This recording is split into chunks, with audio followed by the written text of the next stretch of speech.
Bagong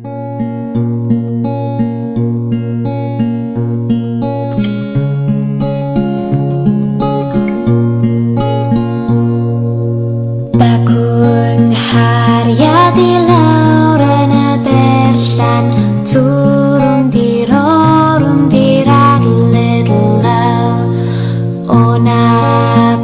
Although the majority of people living in Wales can speak English, the Welsh language continues to thrive. 500,000 people in Wales can speak Welsh. That's around 19% of the population. It's called Cymraeg and is a language with entirely regular and phonetic spelling. The Celtic language is closely related to Cornish and Breton and is one of Europe's oldest living languages. The Welsh we speak today is directly descended from the language of the 6th century.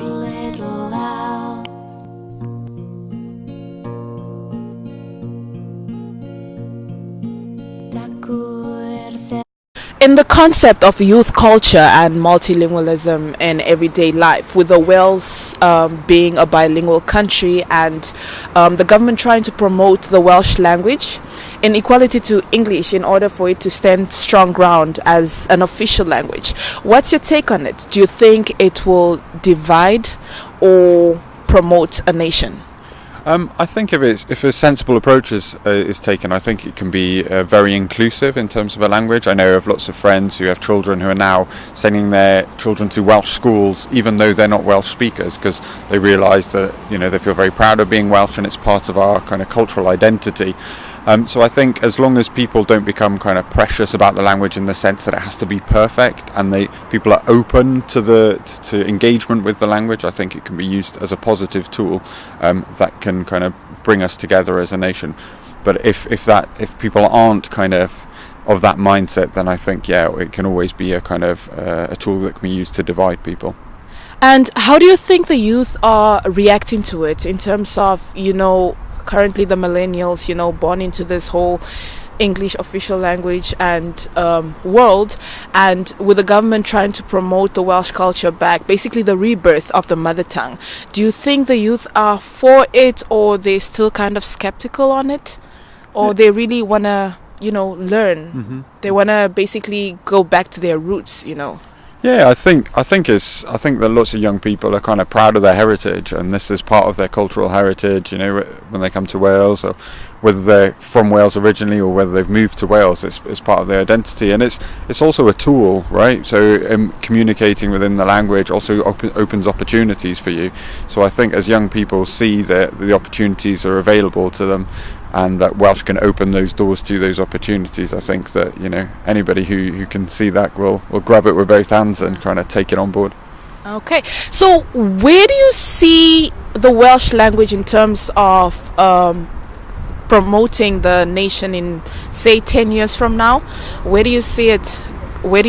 Like, as a nation? Where do you view the language?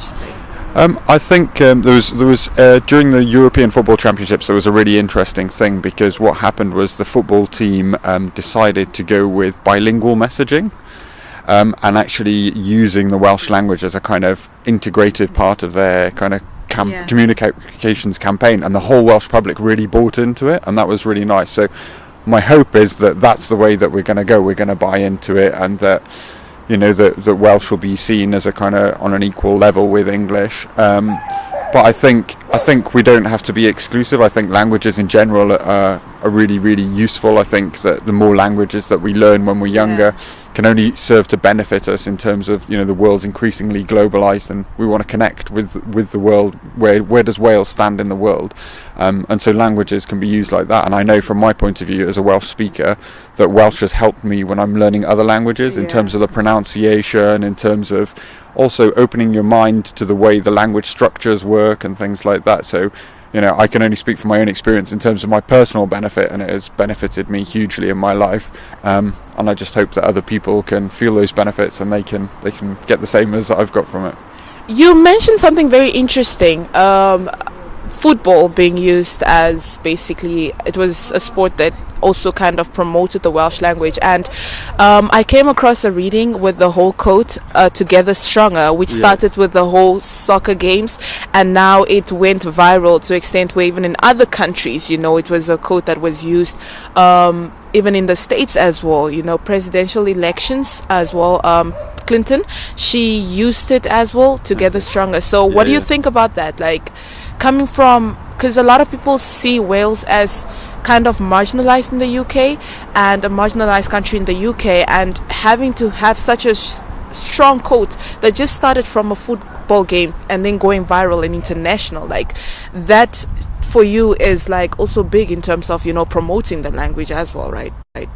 Yeah, I think so. That acknowledgement, I guess, and I saw that the Football Association of Wales, when Hillary Clinton was running her campaign, they sent her a few tweets saying, "Oh, thanks for using our hashtag," sort of in a jokey way. But I think Wales in the world does punch above its weight in terms of there's a lot of famous people who've come from Wales, photographers, musicians, singers, like particularly from the arts as well. And also in sporting terms, we often punch above our weight. We're only a nation of just over 3 million people. It's a very, very small population. But I think that there's a lot of potential for us to continue to do that. But I think the Welsh language is a small part of that also. I don't think that it should be exclusively about the Welsh language. It's about who we are, what we stand for, our beautiful landscape that we live in, and what Wales has to offer. And I know now, during the difficult political times around Brexit, I would imagine that Wales will want to see itself out in the world more, even engage with the world more, because for several reasons, be that economic or beyond that. But I think that moving forward, that it is important for Wales to be seen in the world. So yeah, like I believe in the concept, word of mouth is the strongest tool of marketing, and together stronger the quote. For me, that just signified so much unity, and also spreading the Welsh language and the culture internationally and stuff. So interesting. yeah. There's a very strong anti-English sort of attitude in Wales still. It's a kind attitude, but it's a very powerful force.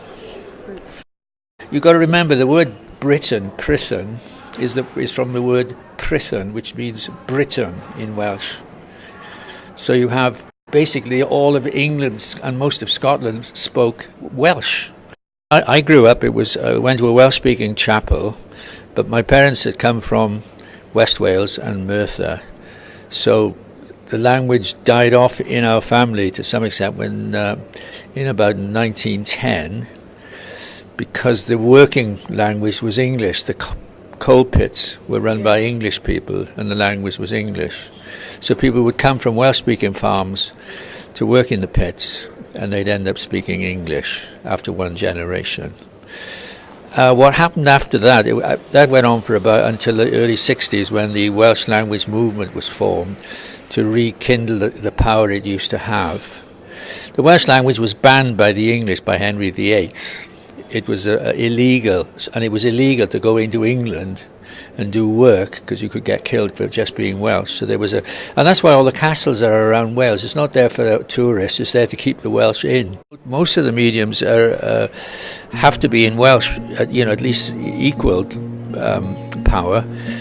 In the media, for example, you have Channel 4 Wales, S4C, which is a very powerful linguistic communication with people who want to learn Welsh, and they pick it up watching television programmes like Pobl and all the rest. You also have schools. Now, one of the problems you have with schools is you get a lot of right-wing people in Wales, certainly in the cities like Cardiff, who send their kids to the Welsh language school in order that they don't have to go to the same school as Pakistanis and Indians and Chinese.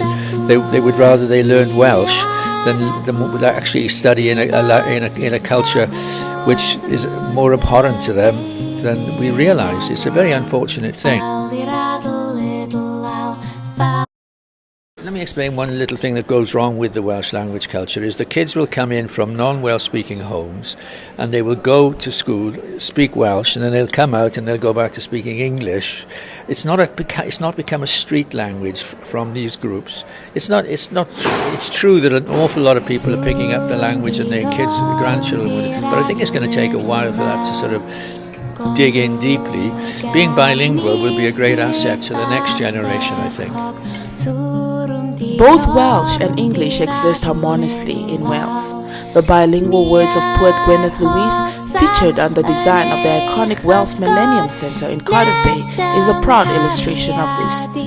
The English reads, "In these stones horizon sing," which translates in both English and Welsh as creating truth like glass from the furnace of inspiration.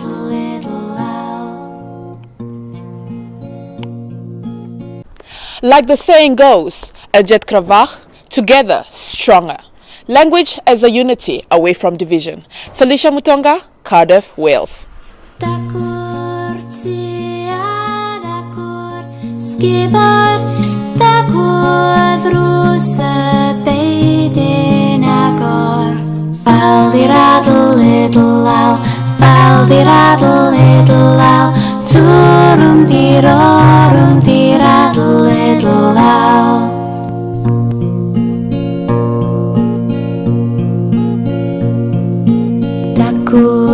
Therwen wych gang henog Turum dirad little law Golwg ar ni sydd ar serchog Turum dirad little law Mi ar hosaf yn eich ysgod Nes dawn hariad i'n hyfarfod Faldiradl little owl Faldiradl little owl Turum diradl little owl